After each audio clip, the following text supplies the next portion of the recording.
That Podcast Thing presents Home Movie Club, originally recorded November 2017. Episode number 17, A Diamond in the Rough.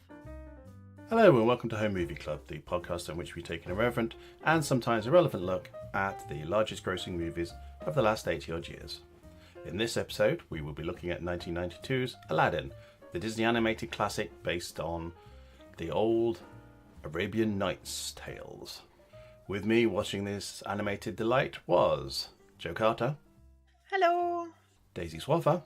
Hi. And as always, my lovely wife, Sammy Kelch. Good afternoon, /evening, /night, /morning, depending on when you are listening. Afternooning. Good day, night time. Good morphternoon.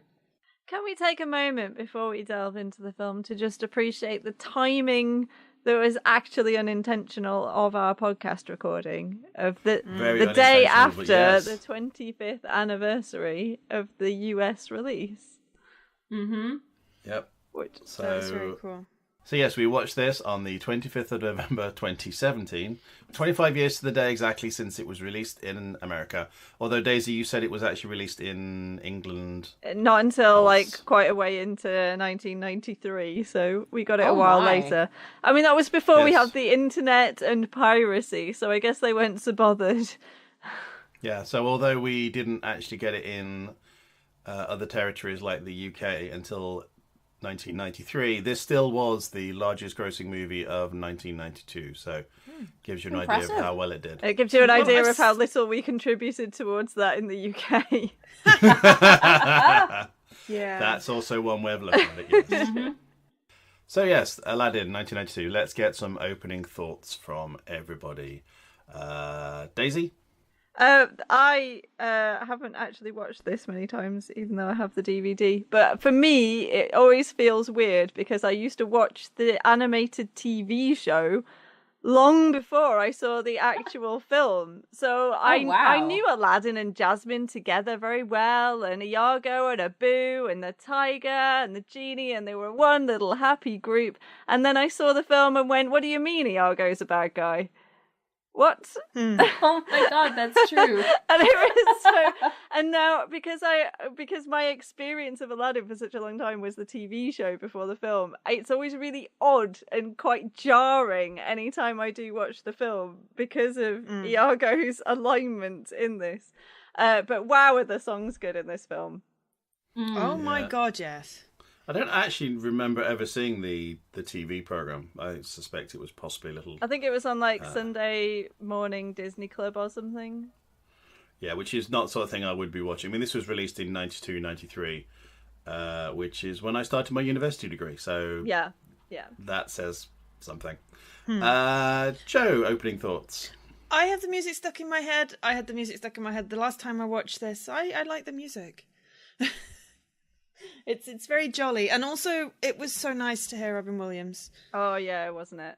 Yeah, I haven't seen this film. I think sort of my opening thought was I haven't seen this film since I would suggest somewhere around 92 when it first opened. Wow. And yet I still remembered an awful lot of it. And even some of the jokes, I remember the jokes from seeing it the first time round. So yeah, it is quite memorable. Film that just stuck with me. So yeah, and I really enjoyed it. Sammy, opening thoughts? I didn't realize how much it had stuck with me until I was actually watching it, and I was like, I remember all of this. I definitely watched it. I think I saw it in the cinema. I definitely watched it a few times on VHS because we definitely owned it on VHS. And yeah, it is a very memorable piece of filmmaking. Yeah, I'm trying to think if I actually have ever seen it since the original release at the cinema, because we never had the Disney DVDs, we never had the Disney VHSs, so I don't know if, unless it was on TV maybe, I don't think I have seen that since then. So yes, no, the fact that I remembered some of the jokes says a lot about how good this film is. Well, I was watching it, rewatching it with Mum, and she was like, "Oh, that's the movie this song is from." Aww. Yeah, most if not all of the songs I remembered, and even the ones I wasn't exactly a fan of when they were shown, when we watched it last night, still woke up going round and round in my head. So they're obviously very good songs. Yeah. This whole film was kind of the brainchild of the lyricist and the composer of a fair bit of the music, Alan Menken and Howard Ashman. But unfortunately, Howard Ashman passed away during the whole process of developing what the story was, and his favorite songs didn't make it in because the story changed so much. It used to be about a much younger Aladdin, and he was trying to his like aim was to make his mother proud of him. Aww. Yeah, and that's what the whole kind of basis behind it was. So his favourite song was a song called Proud of Your Boy early on, where Aladdin's singing to his mum, I'll make you proud of the boy, you know. And they've put that into the stage version, though. There's a stage version of Aladdin, and it's in there. I think they've kind of done a bit of a mix of the original concept of this film and what it became for the stage, but I haven't seen it. Yeah, no, I mean, I did notice that Tim Rice had input on this as well. So. Yeah, he kind of took over from Howard Ashman, but it was the whole kind of conception and the original book for it really was written by Howard Ashman primarily. So it's really sad that he didn't get to see the project through. I'm so See sad what a success now. it was. You can see that film and you can see that song and 3 others on the special features of the special edition DVD, and it's well worth watching. Ooh. This is a sad fact. It is. I didn't preface that one with fun fact. No, fair enough. So the film opens with a street peddler and his camel making their way over the desert and into the fictional streets. Into the streets of the fictional city of Agrabah. And the peddler there is actually the genie. Yay! Yes, well, certainly voiced by Robin Williams. It is voiced by Robin Williams, and it was a fan theory for a long time that was the genie, because he's got some of the same kind of features as the genie, and he's the only character other than the genie with just 4 fingers on each hand. And it was in 2015, it was confirmed by the filmmakers that, yes, they had a scene at the end that was meant to actually reveal him to be the genie, but they cut it for whatever reasons. So, yeah, that was always meant to be.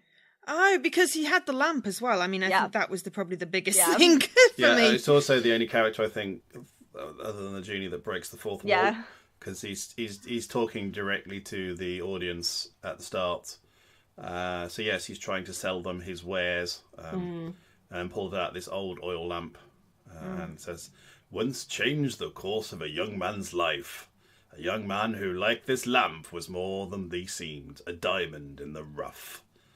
They got that phrase gets overused. Robin Williams did so much ad-libbing for this film. They really kind of used that to their advantage. So for this peddler scene, they got a table, they put all these kind of bits and things on it, covered it in a tablecloth, sat him down with a microphone, and told him to pull the tablecloth off and just start talking about the stuff that's there. And that's how we ended up with these really quite random things. Apparently a lot of the things that he did say there was not appropriate for a Disney film. This surprises me not at all. No, it really doesn't. But he's amazing. Yeah. So yes, so the peddler tries to sell the audience the lamp, and then tells a tale of the lamp itself, which obviously is the beginning of the film proper. Mm-hmm. So the tale begins on a dark night. A dark and stormy night. Was it stormy? I don't remember. It was certainly dark. It might have been stormy. The Sultan's Grand Vizier, Jafar, not played by Jeremy Irons, but very much with the Jeremy Irons sort of tint. Although I guess because Lion King was after this, we should possibly go the other way around. But he was, you could tell he was the bad guy just from his accent and the moustache. Mannerisms. And the moustache. Well, the beardy moustache thing, yeah. Personality-wise, the Jafar and Iago started off with the opposite personalities. Jafar was kind of hot-headed and got angry all the time and shouted a lot. And Iago was the cool, calm, British accented character. I was going to say, I can't imagine that character voice casting as the cool, calm, level-headed, because he's just, hey, everybody! Yeah. Yes, obviously for people who haven't seen this film, and obviously this, again, we will warn you, this is going to be full of spoilers. So if you haven't seen the film, go and watch it now. It's not very long. It's very much worth the time. Yeah. But Iago is indeed a parrot, a talking parrot. So Really? Oh, I just thought he was a really short red guy.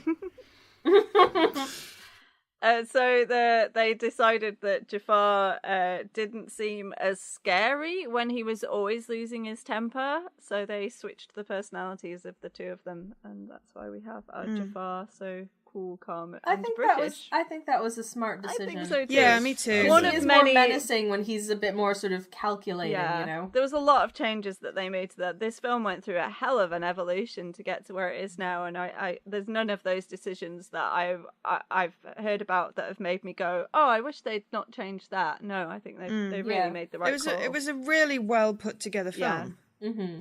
yeah. So the Sultan's Grand Vizier Jafar meets with a thief named Qasim.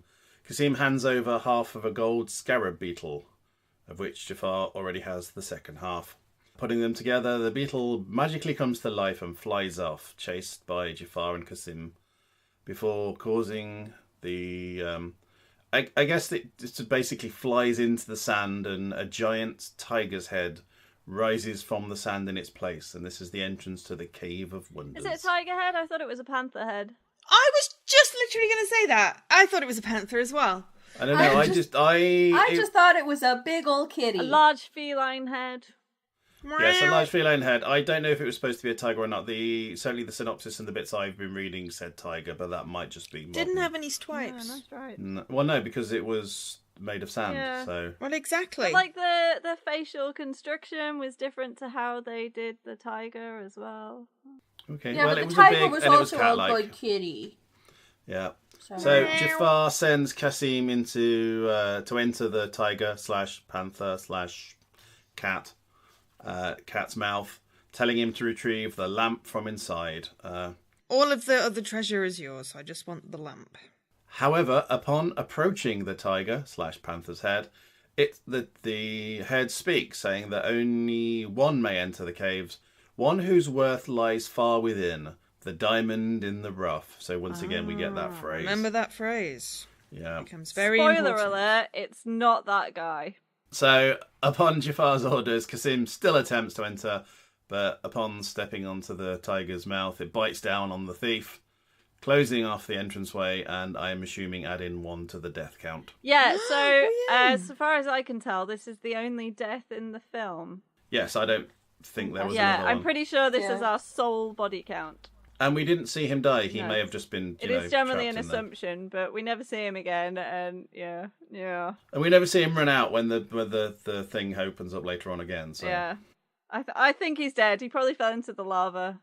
So yes, we realise, and then more importantly, Jafar realises that he needs to find this diamond in the rough in order to gain access to the caves and to gain access to the lamp. If only the scene would now cut to exactly the right diamond in the rough. It's morning on the streets of Agrabah, and a young street urchin named Aladdin is struggling to steal a loaf of bread along with his monkey, Abu. Abu! They are chased by palace guards, outwit them, and they settle down to eat their stolen While bread. singing an awesome song. Well, there's a lot of songs in this. I love this song. This is another one where there is another song in sort of... The number of times where Yeah, I'm in my notes, I'd gone, oh, this song. I love this song. Just like whenever there's a song, it's, oh, this song. I love this song. Yes, I love this song. This one's called One Jump Ahead. Okay, so if you have a copy of the soundtrack, you know what we're talking about. And what we can get from this sequence is that he's a lovable rogue. He is indeed. Especially Very because he helpful. has his stolen bread, but he sees a couple of children who are even more hungry and gives them the bread instead. He is a Which was capital letters perfect good guy. opportune narrative Yeah. shorthand for this guy is trying his best and he's a good person. Yeah. It was Genuinely sweet. good, because he's obviously starving too. And Abu is Yeah. a reluctant good monkey, as Abu Yes. begrudgingly Yes. gave his bread to the kid. But he did still give it. Yes. So. But they are then distracted when a royal prince marches through the streets. Oh god, this shiny Oh, guy. he's a nice guy. Ugh. Yeah. Ugh. So Apu runs out. Oh, hang on. No, the little children Oh yeah, It's the little Oh, children, it's the that, children run that out, run out. and Yes, Aladdin sorry. saves the children from the horse, and they get pushed into the mud. Right, I somehow got it in my head that it was the monkey, not the children. But you're right. No, I Yeah. because I remember thinking it was the monkey last time, and then I was actually paying attention this time. yeah, he was about So I to thought I strike ought to. them when Aladdin Yeah. put his hand Yes, up that's and right. stopped So him.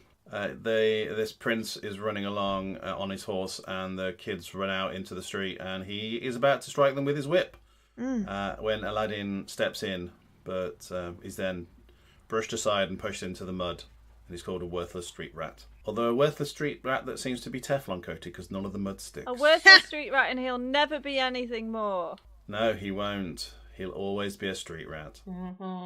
Yep. Foreshadowing! Shadowing. So this prince is headed to the palace. We should probably go and have a look there. Well, we'll get there in a second.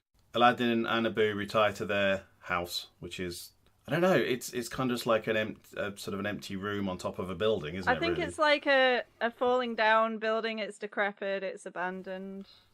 Yeah. And yet, if it were in Brooklyn, it would cost crazy amounts of money to rent it. Especially with that view. Yeah. Right? That would be a major premium. Yeah, Abu goes to sleep, but Aladdin promises him that someday things will be better. Dun, dun, dun, dun, dun, dun. Sorry, the songs are really catchy. You I can't know. hear it, but I'm doing jazz hands right now. Jazz hands, everybody. It's the next morning, and we are in the royal palace. We see the prince that was a callous git earlier on, leaving the palace, angered that Princess Jasmine has fended off his advances, and also that Jasmine's pet tiger, Raja, has bitten out the seat of the suitor's pants. Yeah, he basically got eaten by the tiger, which was hilarious. I mean, there was a slight... I did notice there that he had his trousers, for those British among us, bitten out, but the actual material in the tiger's mouth was indeed the white and pink of the underpants of the prince. Generally, one keeps one's pants under one's pants. Yes, but one's underpants weren't ripped in the picture, but the underpants were what was in the tiger's mouth. I Yeah, believe but they that's what probably call a can't blooper. actually put the pants. They couldn't show a bare bum, Disney film. Yes. Possibly Ratings and all that jazz. not. Yes, so obviously the princess wants nothing to do with this pompous fool, understandable. But the Sultan feels he has to talk to his daughter because she claims she's tired of living her life cooped up in the palace. She has to marry. She has to marry within the next 3 days. Yes, 'Cause by it's her her next birthday. birthday, which is in 3 days. They're really cutting this short. Yeah, you'd think this had been organised earlier, but Well, the I thing feel like is, they I did, think did they not? yeah, I think they assumed that she'd just pick someone, and in actual fact, she's going no to everyone who turns up because she doesn't love them. Yeah. So fair. Well, I feel like they maybe should have started the selection process sooner. Perhaps they in have this been doing case. it for years. And she's just been saying no to everybody. Exactly. Yeah, I guess. perhaps they've all watched Cinderella and assumed that someone will turn up and sweep her off her feet. Oh wait, hang on a minute. That's what. Jasmine was one of the things that they changed significantly. They originally had her that she was going to be a spoiled brat who wanted to marry the richest of all the princes, and she would only become a sweet girl who would learn her humility after she fell in love with Aladdin. Yeah. Well, I'm glad they I'm changed And they that. realised Yeah, that glad they people did wouldn't do that. actually like her.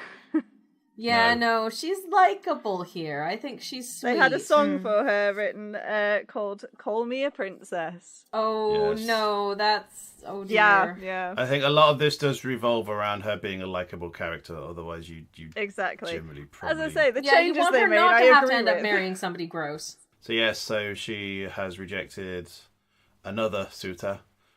So the Sultan goes to consult with his grand advisor, who is, of course, Jafar, who claims he can help the Sultan if the Sultan will lend him his blue diamond ring. So he uses his magical staff to hypnotise the Sultan and Rude. gets the ring that It's way. a pretty cool Magical staff. snake staff. Yeah. That is a cool staff. Is the I want power one. from the staff like its own, or is Jafar powering the staff? I think the power of the staff is its own, because when the staff is broken later, spoilers, the power Yes. dissipates. Yeah. So where did he get that? I did It's think pretty the good. use Yeah, I of think the... a lot of his sort of magic-y stuff comes from the staff. How long did it take him to learn to control the power in that staff? You know, this is an interesting backstory I want to know. Probably comes with a label that just explains what to do with it. It's fine. Oh, okay. Yeah, it's got like an IKEA instruction booklet with a little cartoon of a confused-looking man. Oh, yeah, language independence, so anyone getting the stuff would understand. Yeah, I did think the staff was Exactly. quite good in that it was very reminiscent of Jungle Book and the snake in the Jungle Book. that used to- Yeah, Yeah, it is, I did isn't it? think it Yeah. looked vaguely familiar. For some inexplicable reason, Jasmine decides to escape from the palace. Because she Because wants it to go sucks butts, yo. She outside. Feels so Yes, trapped. but, I think that's fair. It's not inexplicable. No, I think the inexplicability of it is why she's choosing now and not 6 months ago. No, or the whenever. inexplicability is why, when she chooses to dress down in disguise, she's still wearing like the tiara and earrings and things. Yes. Yes, because those Yeah, earrings you were pointed not out the subtle. earrings last night, didn't you, sweetie? They are Yes. a little bit large. That's what's inexplicable. Yeah. Jasmine escapes from the Agreed. palace and starts wandering the streets of Agrabah. Despite the enormity of her earrings. So the She's novelty able is to persist. she's in disguise. She wanders around the market in the morning and notices a hungry little boy, so she takes an apple and hands it to him. Obviously, though, she hasn't got any money, so this lands her in trouble with the so street merchant. naive. She's just like, oh, Yeah. here, then take the food from this market stall. Off you go. Now that is something that I was surprised by, because how can you possibly be that naive? Like, even if she spent her entire life in a palace, surely she's had some measure of an education. Yeah. Yeah. You know that, a vague sense of how commerce works and that things cost money. Well, can I just say that probably not, though, because she's a woman and they didn't tend to think that women could rule because, her husband gets to be the Sultan. So there's not actually any evidence that she would have had any education and she wouldn't have ever had to buy anything. Yeah, So it's I true. think that was fairly, sadly, realistic. Yeah. So she's in trouble with the merchant. Aladdin to the rescue. Dun, dun, dun, He's- dun, dun. Although, before Yeah. that point, Aladdin has been kind of creepily watching her in the market, and we get the classic Disney trope of love at first sight. Of Oh, course. Yep, yeah, we just do. that sudden the eyes widen and like, oh boy, she's the prettiest I've ever seen. Yep, and therefore love. And the monkey is jealous. Yeah, understandably. Yeah. I think part of that as well is the monkey is like, are you serious? You've literally just looked at her, so Yeah. you can't possibly... In many ways, the monkey is the voice of common sense in this film. Yes. Oh boy. Which says a lot. Indeed. So yes, Aladdin intervenes and manages to lead Jasmine away just in time before the guards arrive and before her arm is chopped off and all the bad stuff that It was happens. a fun Everything's routine, great. and we did get some of Jasmine's personality there in her ability to play along with this act. Yeah. kind of Yeah, that improv was, really that was clever. great. Just sort of their immediate kind of synergy. Yeah. As She was like, As I a get what you cooperative want pair. here, and I'm not going to act like a stupid damsel in distress. I'm going to. It was Yeah. really, they gave us a lot of agency. It made me happy. Yeah. she just went with it immediately. That was like that was like, a superb improv performance. That's the kind of thing that you want from improv. Aladdin claims that she's actually his sister and that she's actually a bit doolally and that she thinks that the Sultan is actually the monkey and... But the monkey is Yeah. the Sultan. Yeah, sorry, right. Yes, she thinks that the Sorry, monkey it's is just the other way Sultan. around. That Yeah. sounded a bit odd. Yeah. Yeah. And he says Sorry. she should see a doctor, and so she talks to a camel saying, "Hello, doctor." Yeah, so she... And then he's Yeah. like, Yeah. "Oh It's no, very no, well not done. that doctor." Yeah. So cute. But then, of course, the monkey bows and drops all the apples and the gold that he's been stealing, and lets the gives the game Lets away. the cat out of the bag. So again, at that point, they get chased. So, meanwhile, back at the palace, Jafar has used the blue diamond ring from the Sultan to consult with the sands of time, which Da, I da, assume is da. some sort of, I don't know, is that something that probably also comes from the sort of Arabian Nights. Arabian days. So yes, he uses the blue ring of the Sultans to consult with the sands of time. And it's revealed who exactly he needs to enter the Cave of Wonders, and it is Shocker. dun dun dun Aladdin. John Smith from OMG. I can't believe it's I'm Aladdin. so surprised by We're this. all very surprised. This was a real Yeah, twist, I- I think. Could not In have a guessed that. shocking turn of events, the main character is essential to the evil dude's What plot. I'd like Yeah. to know is, so That was an epic accent. Thank you. Jafar sees Aladdin in his little globe thing. And then he presumably tells the guards to go and bring him.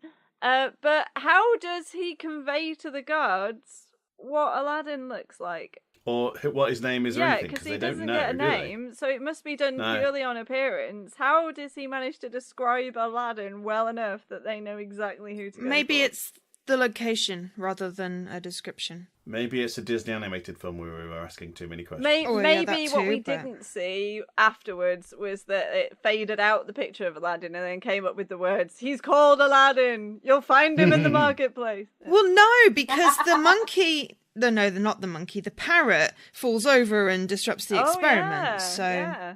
Yes, it's not overly clear why or how this happens, but as I said, it is a Disney film. Let's Deeper questions not. here, you know. So Aladdin has retreated with Jasmine to his and Apu's place. Abu's place, even. Please Sorry, don't call him I think Apu is a character of The Simpsons. Yeah. it is. It's the store owner. Yeah. Incidentally, the voice of the genie in Aladdin 2, released directly to video And in 2 the years TV later, series. was none other than Homer Simpson. Indeed. Oh Dan my god. Castellaneta. Yep. Wow. You took my fun fat thunder there. Sorry. Oh, Stolen the no. thunder. I have so few. Yeah, he did the TV That, series. So you know. do you know why? No. I would assume because Rob Williams was too expensive. No, it's because Robin Williams fell out with them.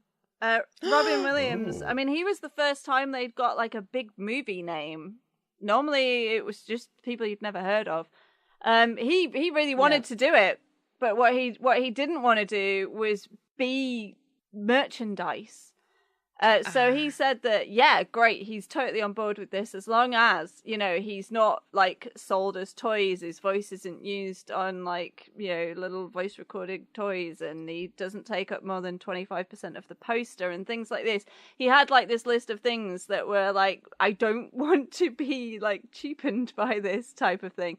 Disney, Well, that seems reasonable, though. Disney broke this because Disney do merchandise. He fell out with them. Of course. Yeah. So Yeah. Well, they breached contract. That's Yeah. not falling out. They literally breached so the he contract. wouldn't come back to do the second film, and he wouldn't come back to do the TV series. But then there was a change of management in Disney between that and the second straight to the DVD or straight to TV film.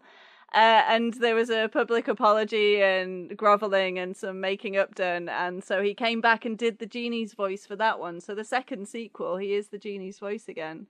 Oh, I didn't even realise there was one sequel, let alone two, or a TV series. So Aladdin has retreated with Jasmine to his and Abu's place, and she is rather taken with his kindness. Well, and also Abu is still really jealous. And Jasmine is Yes. so not impressed with the view of the palace when Aladdin's like, look at my view, and she's like, yeah, meh. She's like, yeah, it's fine. Seen it. Yes. Been there, Been done there, that. done that. Yeah. So the guards storm the abode, And they're both like, they've come for me. They've come for you. yeah. That was fun. I liked that. That was fun. Yeah, so then they basically have to jump to escape, and Aladdin does then say, "Do you trust me?" Holding out his Offers hand with his earnest face. And she says yes, and they jump and die horribly 7 feet Yeah, below. she shouldn't And have that's the trusted end him. of the film. They jump on a carpet, which kind of flies a bit through the air, but we never see it land, so I assume that the landing was fine. Because they didn't see But it was injured, reminiscent so- of the flying carpet, which was quite well Yeah. done, I think. So they escape, but unfortunately only get a certain distance before royal guards catch up with them. And it's then that Jasmine reveals herself to be the White Wizard. No, wait, hang on. Wrong movie! Demands herself to be the princess, demanding that Aladdin is released. And this is why she's wearing the tiara and the earrings, I believe, because they could then recognise her by her jewellery. Yes. Because these are palace guards, and there's no guarantee these guards would have actually been interacting or seeing the princess at all. However, although she demands Aladdin's freedom, the head of the royal guards claims he is working under orders from Jafar. Which is then begs the question, does that mean that she is lower in who trumps the who command there? structure? Yeah. I think because she's I'm a not woman, and therefore her authority isn't as high. I think that's what it boils down to. Despite the fact that she is the princess, so therefore second only to The princess who sultan. is purely going to be the sultan's wife in the future. And so what authority does she actually really have? Yeah.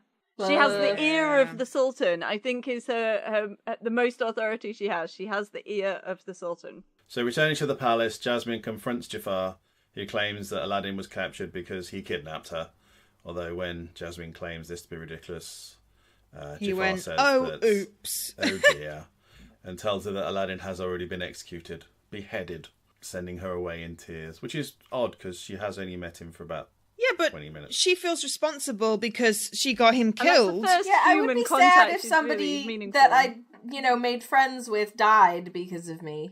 Her only other friend is a tiger. This is her second friend ever. And True. she's just been told that he was killed because of her. So I think that's perfectly reasonable. That's pretty demoralizing. However, in reality, and this shocks nobody because, again, title He of the film. lies! Jafar's lied and Aladdin is actually still alive but imprisoned in the royal dungeon. I can't believe Jafar lied. Is he some kind of villain? Well, Abu manages to free Aladdin, but then they're met in the dungeon by another old prisoner who claims to need Aladdin's help to locate the Cave of Wonders. It's a really good disguise, though. Like, a really good It's disguise. an impressive disguise, yeah.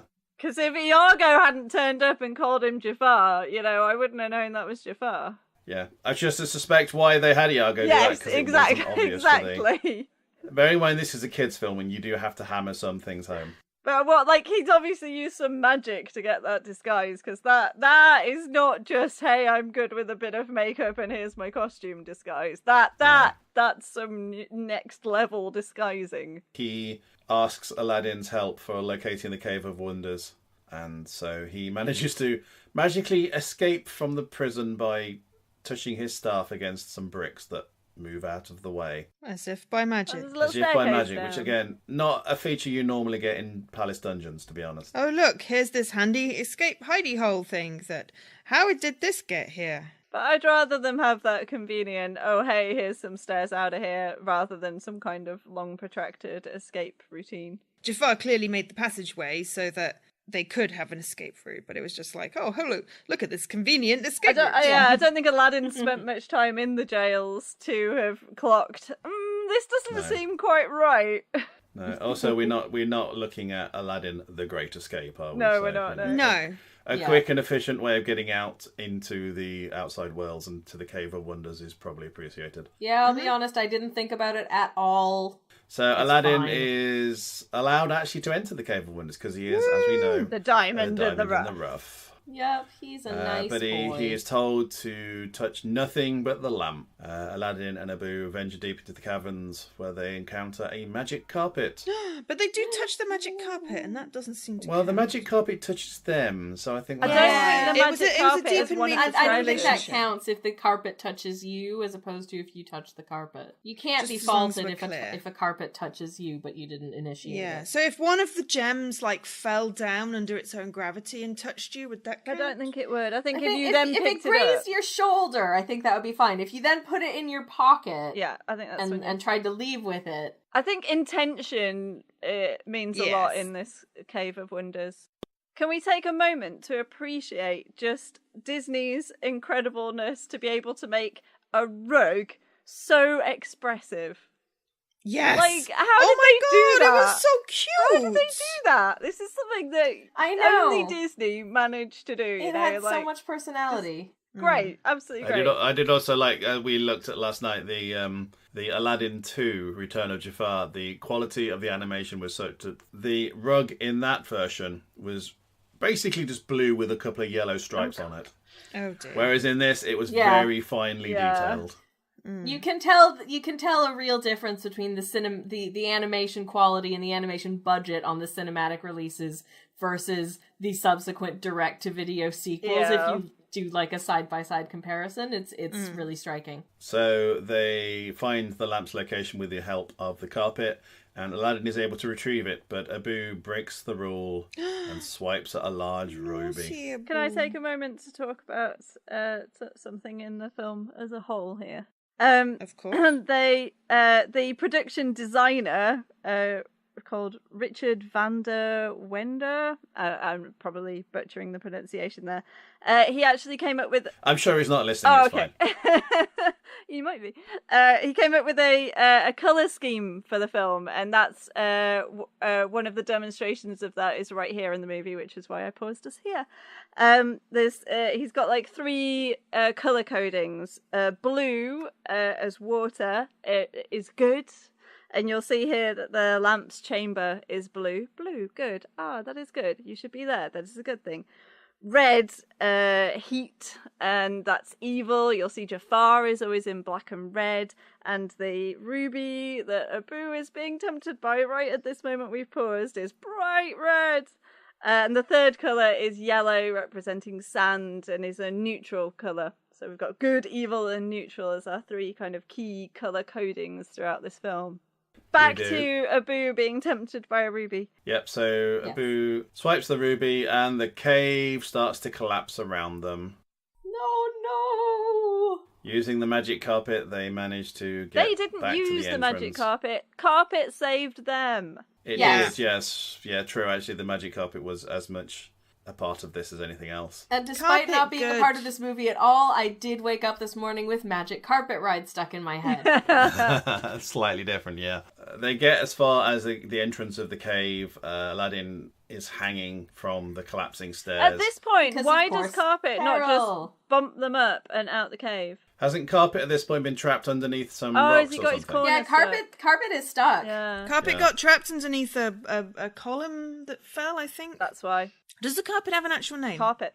Carpet. Okay. That's what it's called in the TV series, so Carpet. But didn't the genie call him by something when he popped out of his thing? He was like, like Wilf or Bob or... I can't remember. I mean, we could give Carpet a name, but is Carpet its first name or its surname? So would it be like, sort of like Bob Carpet or like Carpet Braithwaite? I think, to be honest, when the genie pops out and says something to the carpet initially, I think it's it's not a name as much as a sort of nickname. Tassels or something, yeah. So we end up with Aladdin hanging from the mouth of the cave. After a fabulously daring escape, but no, not all the way. Pleased for the old beggar to help. The old beggar says, no, give me the lamp first. So foolishly Aladdin does Aladdin so. at this point should be going, no, if you save me, then I give Yeah. you the lamp. This is, hello, alarm bells ringing. But no, I Aladdin suppose obviously when you're in quite that naive. sort of an emergency situation as well, Yeah. it's not really the time to properly bargain. Yeah, and Aladdin's not really portrayed as, the brightest bulb. So Aladdin gives the beggar the lamp, but in doing so, the beggar then pulls out a knife and tries to kill Aladdin. Bit of a struggle. Because although he's attacking him with a knife, Abu jumps up and bites the beggar on the arm. Yay. And then both Aladdin and Abu fall back into the cave as the giant tiger/panther's head disappears into the sand. And we find out Abu has done what Abu does.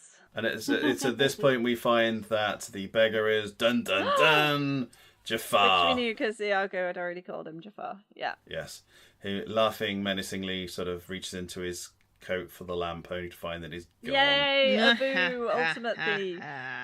Yeah, because Abu managed to steal it off the beggar before he fell into the cave with Aladdin. Clever monkey. Yep. So they're falling, but their fall is broken by the magic carpet that manages to free itself. But they are now trapped within the cave. Although there's quite a lot of light in the cave, which is Probably odd. from all the lava. Could be, yeah. Lava. So they're deep within the cave, and Aladdin begins to examine the lamp. Lava face. Because obviously the beggar/Jafar was after it.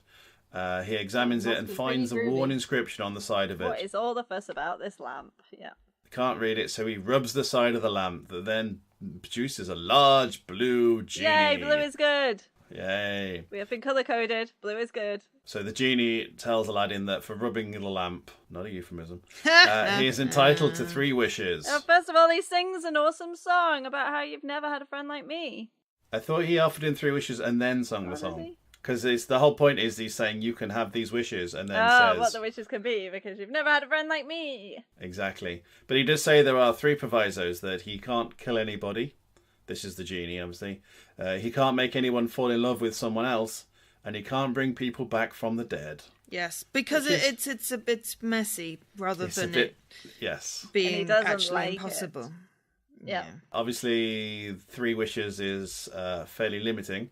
So using his street smarts, Aladdin manages to con the genie and to get him and Aladdin out of the cave without using a wish. But he also asks him what he would wish for, which is really sweet because he'd never been asked that before. Yeah. So Aladdin basically says, no, I haven't used any wishes yet. And then goes, what do I want? What would I actually ask? And then he asks the genie, what would the genie wish for? And the genie's like, oh, I don't know. Never been asked this before. And then says the genie would wish to be free of the lamp because although he has... phenomenal cosmic power! Cosmic power. Itty bitty living space. Itty bitty living space. Yep, which we'll come back to later on. Itty bitty living space. And a lot this prompts Aladdin to promise that on his 3rd wish, he will free the genie. Yay, good guy Aladdin. Yep. Nice dude. But how many people the would genie say is understandably that, skeptical. Like, yeah. Because lots of people say that, and then they're like, oh, but you know what I could really do with a new pair of sneakers? Yeah. Oh, this is so tough. My camel Sorry, just buddy. broke down and I need a new one now. Sorry, genie, maybe It's next just, time. arch support is really important to me. Oh, I don't know. I mean, the way around this is There's simply to absolutely give them something 4 that's wishes and have the 4th one to be that. You can't so, grant more wishes. He said that. That is like rule No, number no 1. wishing for more wishes. No refunds. Before Aladdin's actually pondering his wishes, then we go to the palace, and it's Iago who suggests that Jafar marries Jasmine, and then kills her and her dad and becomes Sultan himself. And I'm just like, this is not the Iago I know from the TV series. I don't like this Iago. This escalated quickly. Yes. Yeah. Yeah, like, that was Iago's idea, not Jafar's idea. Iago's like, so why don't you marry Jasmine and then kill the 2 of them and bingo, you're Sultan. Oh, great. That was you're an evil really parrot. cold-blooded. Yes, the plot is thickened. As the topic turns to Aladdin's wishes, he thinks of wanting to be with Jasmine because he's soppy like Because that. he's sort of obsessed currently, yes. Although he knows that he can't make her fall in love with him, he decides that actually he just wishes to be a prince, as she is a princess, and that's how And these she things can only work, marry apparently. a prince. Somehow he knows the rules. Presumably he's just like, well, all the guys who keep turning up to the palace are princes, so I'll need to be one of those. But he doesn't really learn that much because he turns himself into a fabulously rich prince. Prince Ali. Ali Ababa. I love this song. Yep. Sorry, going back. Yes, so Aladdin uses his 1st wish and the genie turns him into a fabulously rich prince. And Abu is turned into a large elephant. After he's turned into several other animals. He's first, turned into which several was other weird. animals. And again, this is And another without Disney his film. consent. Another Disney film where animals are turned into something other than what they are without any real Yeah, that sort was of... very Cinderella. Without asking. I have a Yeah. fun fact about this. Ooh. So Abu obviously is turned into an elephant, and you could say that there was a clue that would be the case from his name, because Abu was named after the ancient Egyptian city of Abu, which translates to elephant because the city was known for its trade in ivory. So you could go from the name, you'd know that he was going to be an elephant. Why, I love this fun fact more than anything ever. That's Oh, brilliant. thank you. Yeah. I'm sure all the 5-year-olds watching really got that.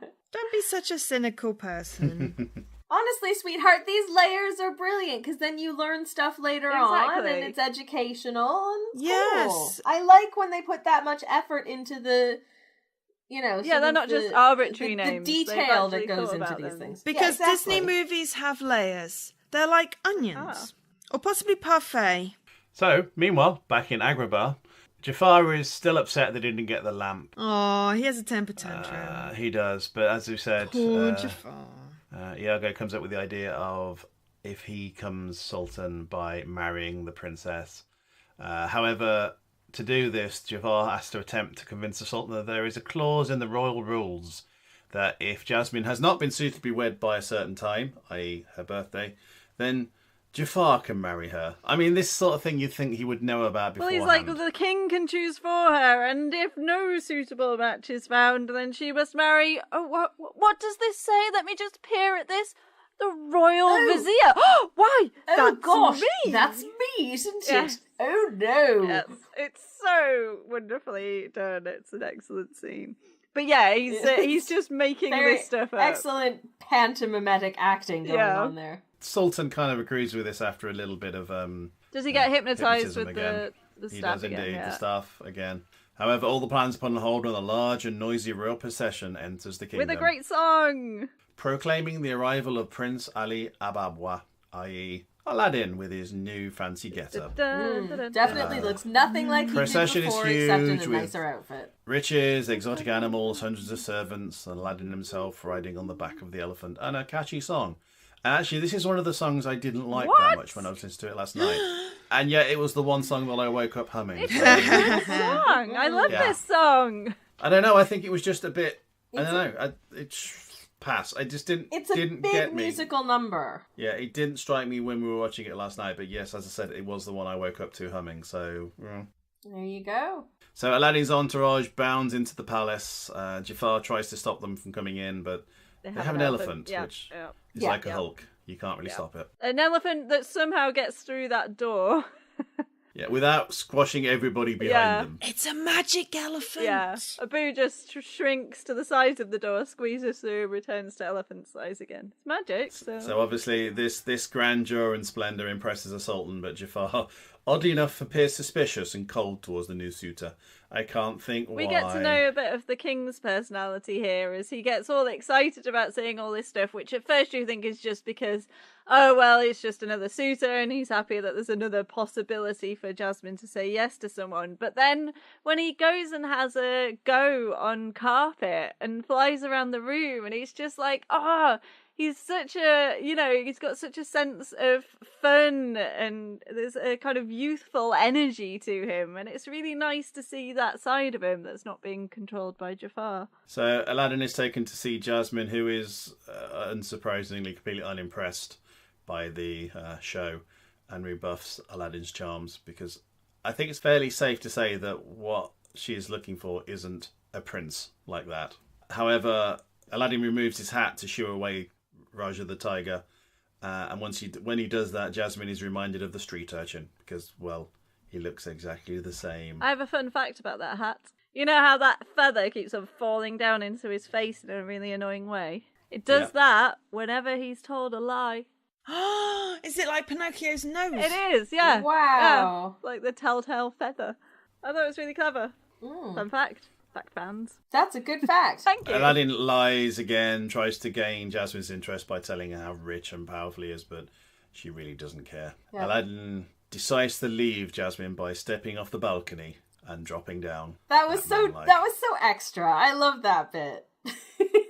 Like, he knows she's gonna be like, wait, what? And then, like, he's like, what? Hey. I like that the genie was giving him constantly the advice, just tell her the truth, because that's what we were all at home saying as Pretty well. much shouting at the TV, yeah. So he steps off the balcony down and sort of disappears down, but then rises back up again because he's standing on the magic carpet, which impresses Jasmine. Well, she's not seen a flying carpet before. She's not seen a flying carpet before, and he offers her a ride around the world. Do you trust me? Yeah, I was going to say that's what, because basically she tells him to, go away and jump off the balcony, and he does just that, and she's like, what the?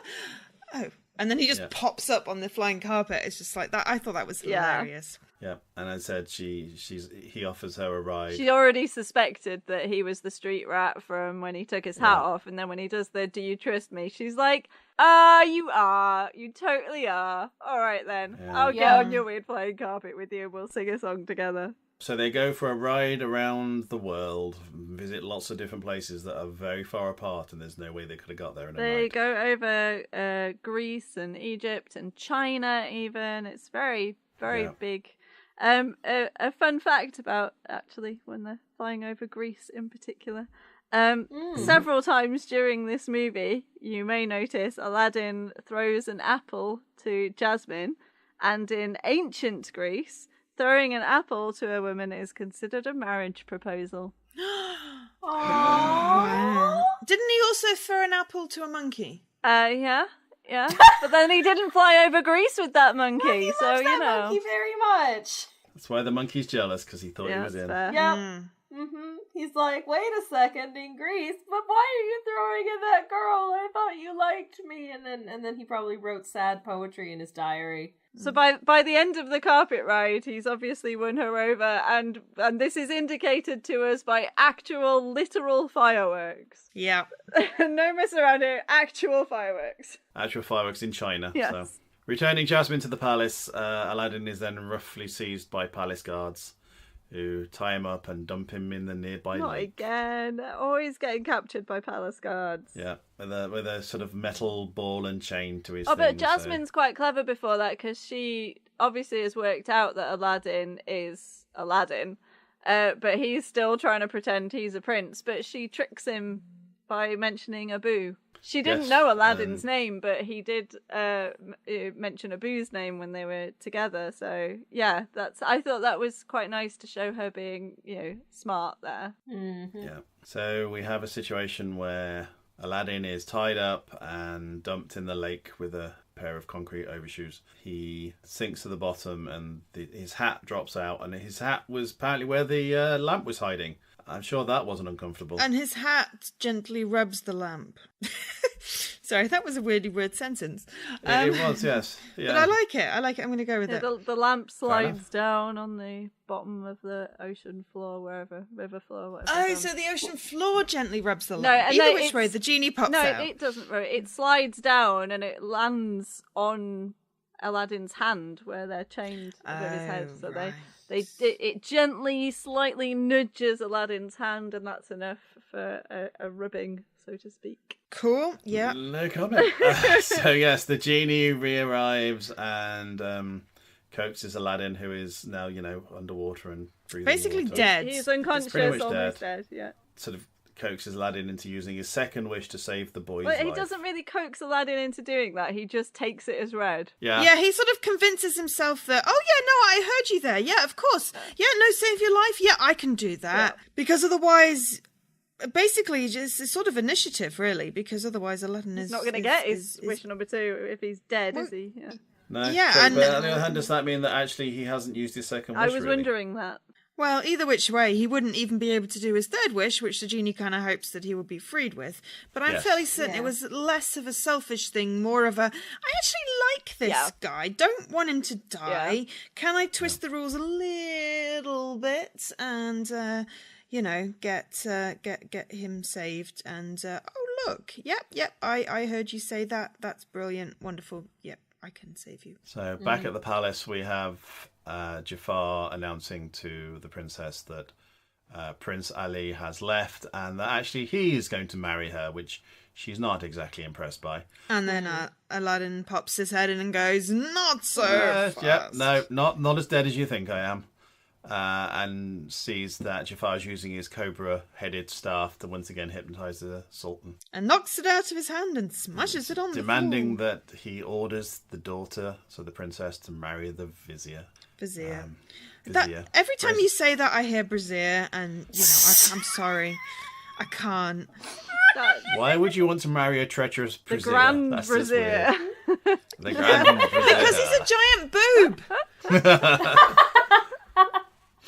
Aladdin figures out that Jafar's scheme involves hypnotism and smashes the staff, which breaks quite a lot of the spells, so one would assume the power was in the staff. Mm. But Jafar manages to vanish using a smoke screen before the palace guards can arrest him. But not before he clocked what was sat in the dangling hat of Aladdin. It was the lamp. The very lamp that what's prince happening. is the prince at all. It must be street Aladdin, and rat. he's used the lamp. OMG! Gosh! How dare he steal my idea? Yeah, exactly. After he's gone, the Sultan sees that Jasmine has accepted Aladdin and wishes to marry him. That's nice. Yeah, and then Aladdin has a panic attack. Yeah, and still troubled by the fact that he's That's not actually a real nice. prince, and he's been lying to the princess. Yeah, Genie that's appears nice. and tries to coax Aladdin into using his third wish to free him. However, Aladdin says he cannot, as he still feels guilty that he's betraying Jasmine. He's like, I just wanted to get laid, and now they're talking about me being a sultan, and things just aren't right. I'm not gonna go and waste my third wish. It's all moving a little bit too fast for escalated me a here. little Yeah. quickly. Just gonna hold that wish in I mean, reserve you're for a now, real Jeannie. special girl and all, but Well, basically also because Jafar has gone off and been evil, and he sort of might need to save the day. So he's worrying that he's betraying Jasmine, but then the genie himself feels betrayed, and so retreats into his lamp. Which is fair. Iago manages to trick Aladdin into going out into the gardens to meet with Jasmine, although this is just And also has Iago a weird with tryst with a flamingo. Yes, he's in disguise as a flamingo.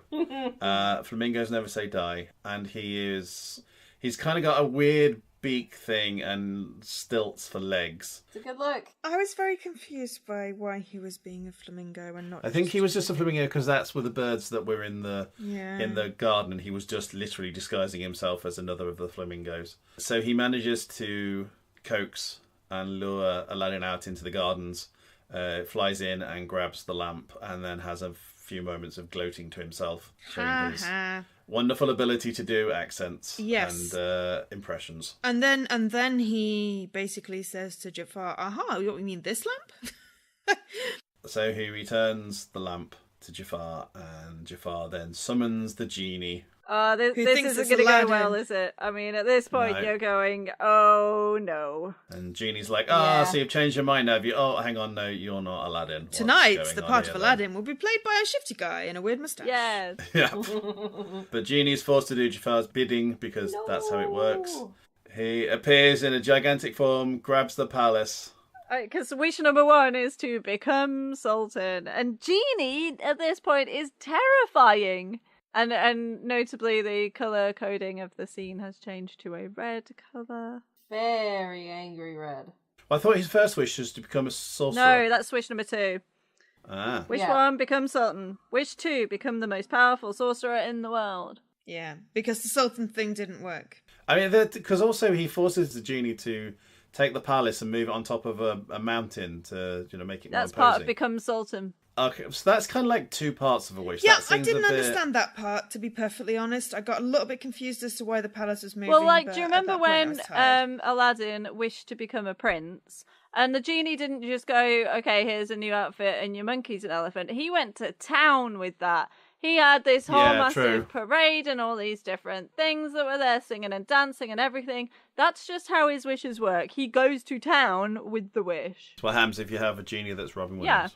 Yeah. He didn't just save Aladdin's life when he was underwater. He saved him and he took him to the palace, which was exactly where he needed to be next. He goes that extra mile. Jafar uses his first wish to become Sultan, and then his second wish to become the world's greatest sorcerer. The most powerful sorcerer in the world. And reveals that Aladdin is nothing but the street urchin, although at this point I think the princess kind of knew that and anyway. Baby Tiger! By that point, I should hope so. Baby Tiger! Okay, yeah, Baby Tiger was so cute. The princess didn't know that he was a street urchin. She knew that it was Aladdin, but she thought he was doing the same thing that she'd been doing. Oh yeah, he lied to her when she caught him out, and he's like, yeah, I know, I dress up as a commoner and go out to the street. Hey, that's not that unusual, is it? How did we meet? Like, duh. Yeah.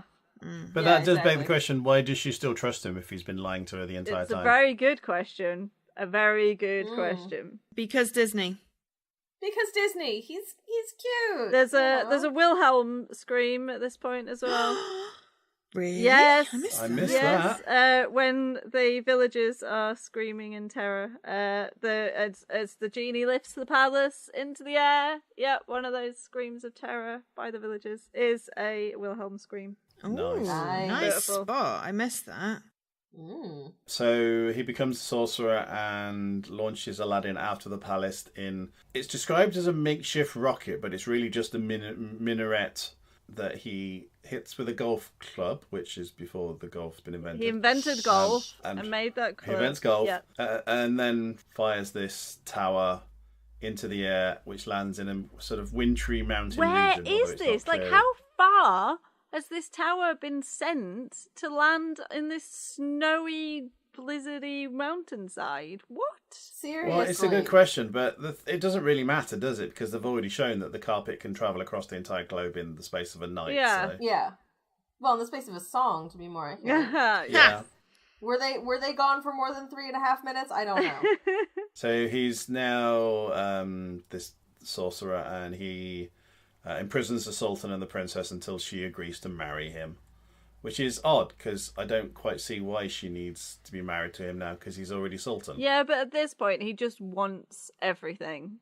Yeah, Yeah. he needs to be in control. It's about power and control. It's not about, her, and it's not about the laws. Because if it was about her, then it wouldn't have taken the parrot to come up with the idea. Yeah. At this point, he's just reveling in his own power, and he's wanting to subjugate others for that. And part of that for him is making the princess marry him. Yeah. Good word there, subjugate.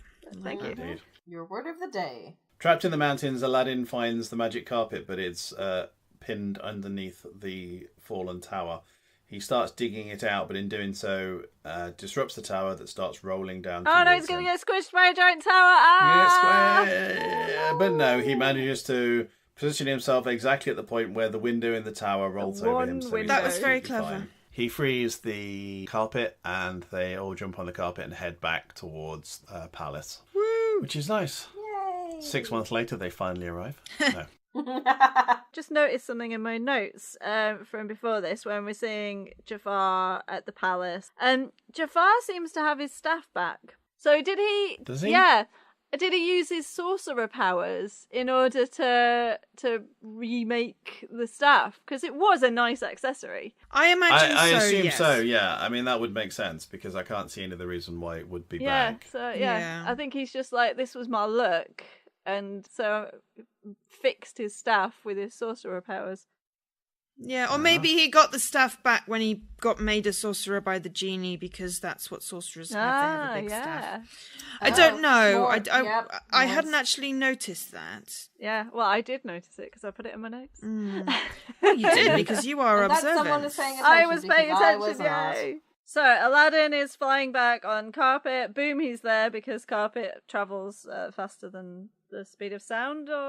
And this is the point where Jafar is like, I want the princess to fall in love with me, and the genie's about to go, I can't do that. But then Jasmine spots Aladdin and plays along, and the genie's like, what? Oh, ow! Wonderful. Yep. I think that's where we got to. We And did because indeed. Daisy had noticed something about the staff had reappeared, Yes. and I hadn't. So Aladdin sneaks into the palace and finds a genie who tells him he can't actually help him anymore, because Jafar now owns the lamp, and so therefore he is his master. Boo. Stuck. Yes. He tries to steal the lamp back from Jafar. Jasmine notices him, and as we said, tries to use... Jafar tries to make the genie make Jasmine fall in love with him, but the genie is about to say that he can't do that when Jasmine sees Aladdin, and so to distract Jafar, Pretends that to it be works. falling in love with him. And she's wearing red at this point, so I'm assuming that's the whole... Well, yeah, because You she's know. been subjugated by evil Yes. Jafar, so therefore red, bad, Yep. bad. Yep. Well spotted So there. Joe, Aladdin well tries spotted.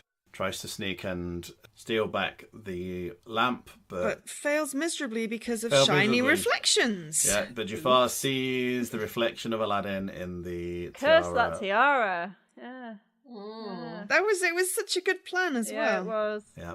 So Jafar transforms himself into a giant cobra to terrorize Aladdin. Yeah, Yay. that's just Who weird. fights Traps back. Jasmine in an hourglass. Oh yeah. So So rude. I've got a fun fact about that. This is one of the changes that they made about Jasmine.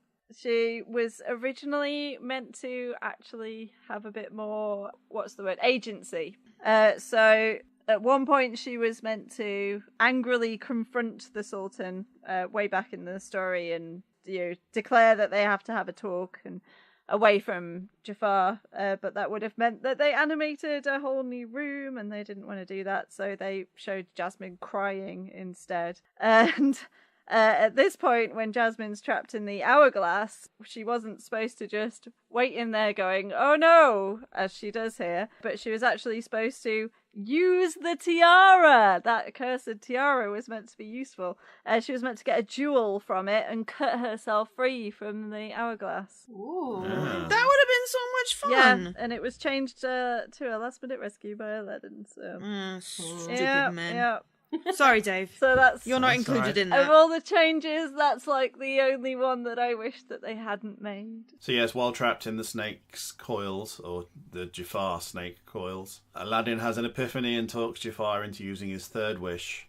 Tells the Jafar that although he is the most powerful sorcerer and he is Sultan, all of his power is kind of lent, and actually the genie is still more powerful than him. It reminds me of the of Snow White and the mirror, mirror on the wall, who is the most powerful sorcerer of them all. Jafar then does indeed use his third wish to be turned into a genie himself, for which the genie with a capital G complies. And he's a red genie because red is bad. And he looks like a traditional, what you would see drawn in books and things as a djinn.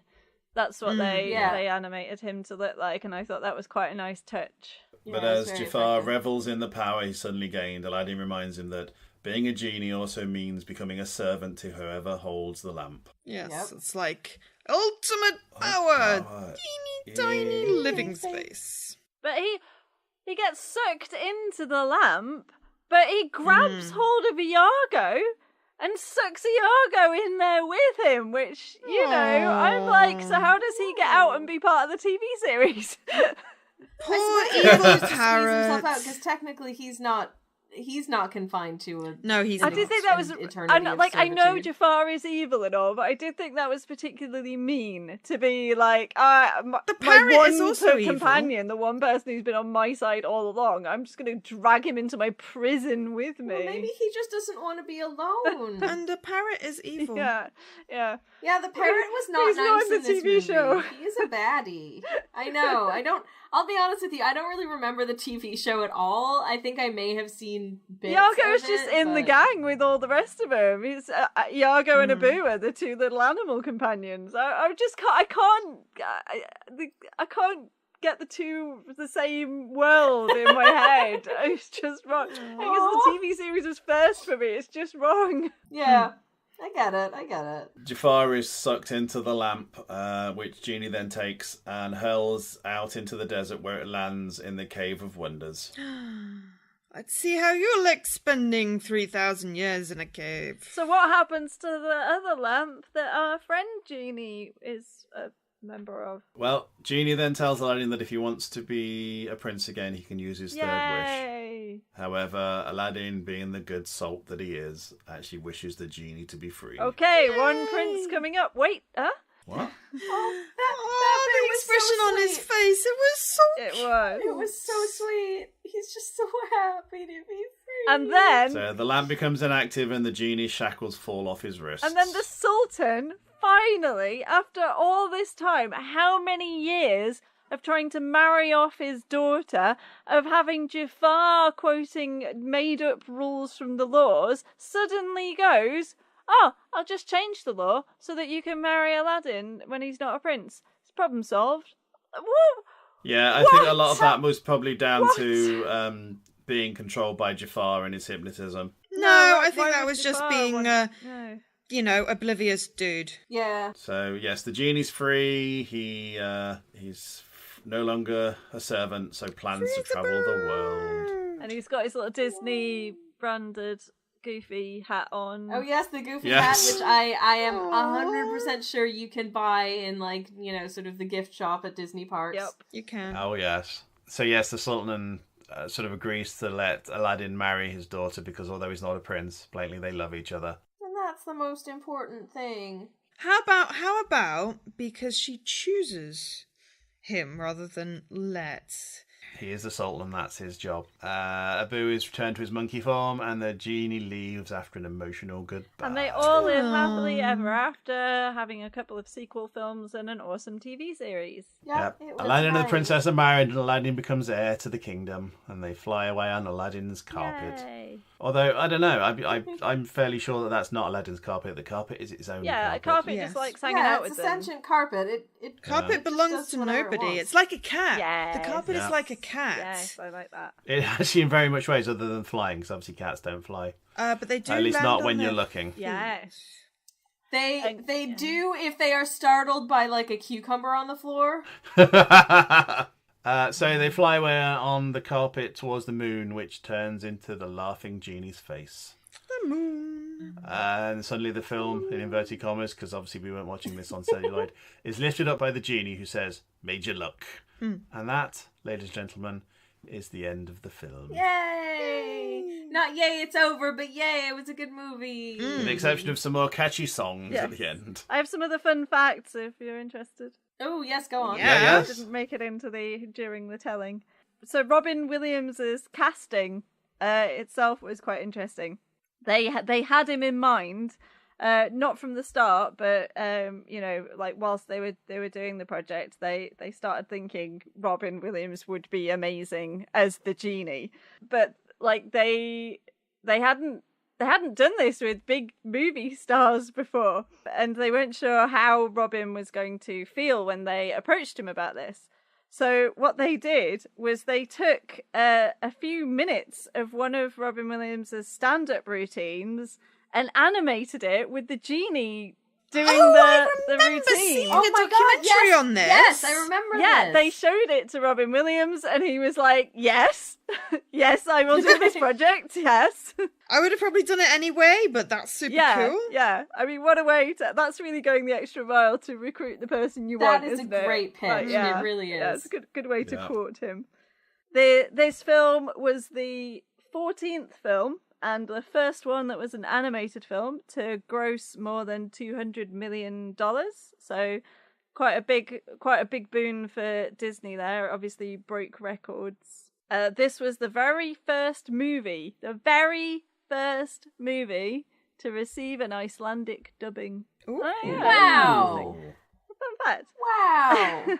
I was saying how they early on in the process for what the story was going to be, it was going to be a younger Aladdin trying to make his mother proud. So the look of Aladdin was different then. They were basing the look of Aladdin then on Michael J. Fox. But when they changed it to this more kind of older teenaged, but kind of end of teens Aladdin without a mother, they wanted an older look, and that's why they based him on Tom Cruise for the look that we see. Really? I have to say, I wouldn't have picked up the fact this was supposed to look like Tom Really? Cruise. No, neither would I. I guess I mean, knew nothing that else, back he's before not 2 I foot ever tall. saw the very first Aladdin, before I saw the TV show or anything. So to me, he's always just looked like Tom Cruise because I knew that from such Really? an early age. Yeah. Yeah, no, don't see that at No, all. neither do Sorry. I. Not I'm Tom sorry. Cruise now. I mean, we're talking Tom Cruise from like Top Gun and Legend and Yeah, whatnot. no, Yeah, even yeah. that, Still, no, yeah. not seeing that. Yeah, same. Interesting. Why Tom Cruise though? Because Tom Cruise is not from that region. No, but he was pretty big, popular, good-looking he was actor. 'cause he was yeah, pretty they wanted popular and, him yeah. to look pretty for Jasmine to go, ooh, pretty. I've got one last fun fact, which is a bit of a geeky, techie one. Yes. So this is about go the backgrounds.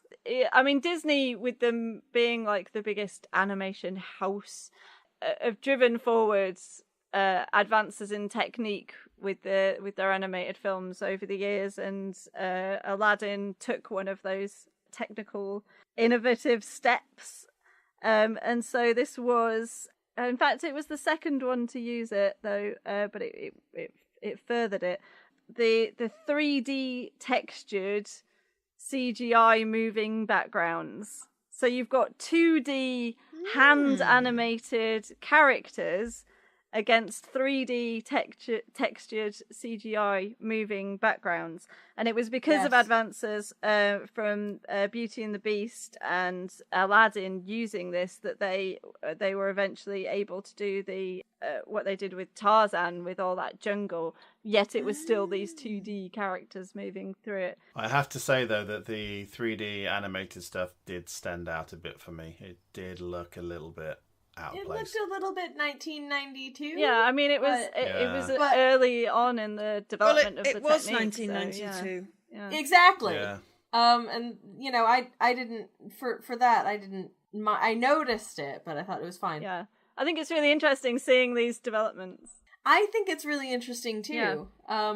But as I said to Davey watching it last night, you know, he was like, "Oh, that's definitely some early CG," and I'm like, "Yeah, I know." But compare and contrast this with the early CG from like seasons 1 and 2 of Star Trek: The Next Generation, where it's like, ugh, there's some bad CG in early TNG. Yeah, that's fair enough. Whereas this was quite well done, I think. Yeah, so that was 1992's Disney epic Aladdin. Time for some final thoughts then. Daisy, final thoughts. I think this movie was really made on A, the songs, and B, Robin Williams, his ad-libbing that they got him to do, that just, if it wasn't for the genie in this, it would have been a very, very different film. But for me, it's the songs that stay with me. It's a wonderful piece of the Disney history, and I still really enjoy this movie today. So yeah, great, big thumbs up. Cool, excellent. Joe, final thoughts? Yeah, I mean, I wasn't intending on watching it again, having watched it previously, but I was like, you know what? I actually really enjoyed it. It's cute, and the songs are just so catchy. And plus, you know, as I said at the beginning, Robin Williams. I've basically just repeated my first thoughts for my final thoughts. Fair enough. No, that's perfectly valid, I guess. Sammy, final thoughts? Final thoughts. I think there's a lot of sort of kids movies and family entertainment out there that doesn't necessarily, you know, hold up all that well if you're just watching it as a 30-something adult. But this one just holds up so well as a thing that I can watch as a grown-up and just be like, this is so cute and this is so fun and this is so well executed, and I just love it.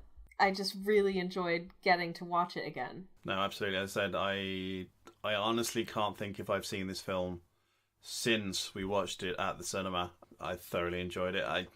That's a rarity to hear you say that about a Disney animated and movie. I did get a little bit bored through a little bit of it, but it was a nice short film. As with The Lion King, actually, the songs were good, the film was nice and short, the story was engaging, and I quite enjoyed it. Ringing endorsement there. Yay! We all enjoyed it. It was a good movie. Yeah, we all enjoyed this one. Yes. So yes, if you haven't seen Aladdin, then sorry for spoiling it for you, but go and watch it anyway. It's worth watching. It's 8 thumbs up from us, and maybe a few toes. I mean, we certainly couldn't convey the wonderfulness of the Robin Williams' lines in this podcast. Yeah. So yes, thank you all for listening. Thank you to my fellow podcast crew. Thank you, Joe. You're welcome, and thank you, Dave. Thank you, Daisy. You're also welcome, and thank you, Dave. And thank you, Sammy. Thank you, sweetheart. And thank you, everybody, for listening again, and goodbye. Goodbye. Catch you next time. Oh, Bye. We didn't say what we're doing next time. Next time on Home Movie Club, you can catch us talking about 1974's The Towering Inferno, a film I love, so yay. And I've not seen, but who's surprised? Yeah. Thank you for listening to Home Movie Club, part of the That Podcasting Network. Visit us at www.thatpodcasting.co.uk, where you can find links to all our social media, including Twitter, Facebook, and our new YouTube channel. Please like and subscribe for news of our future episodes coming soon.